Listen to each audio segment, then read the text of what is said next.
Επόμενος ούτε ο κλάδος πρόκειται ποτέ να αποδεχθούμε να διωκόμαστε για την υπεράσπιση των συνδικαλιστικών μας δικαιωμάτων.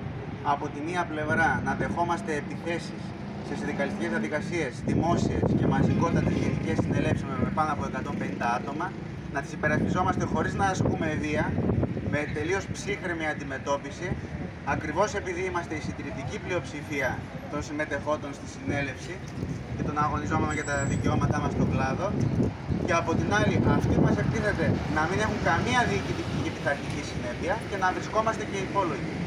Αυτές οι μεθοδεύσεις των προϊσταμένων του Υπουργείου και της κυβερνητικής παράταξης της ΔΑΚΕ φέρνουν τελικά το αντίθετο αποτέλεσμα. Δεν μας αποθαρρύνουν ούτε μας εκφοβίζουν.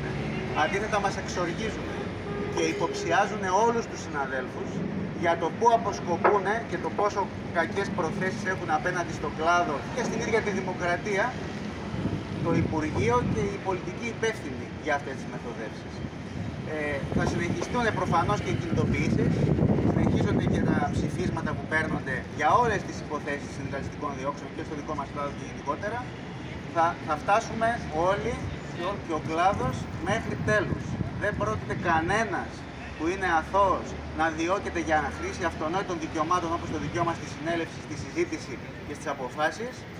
Θα φτάσουμε μέχρι τέλους και αυτοί που είναι οι πραγματικοί φταίχτες από την κυβερνητική παράταξη της ΔΑΚΕ θα καταδικαστούν όχι μόνο στη συνείδηση του κλάδου όπως έχει ήδη γίνει, αλλά και ποινικά και πειθαρχικά στο τέλος.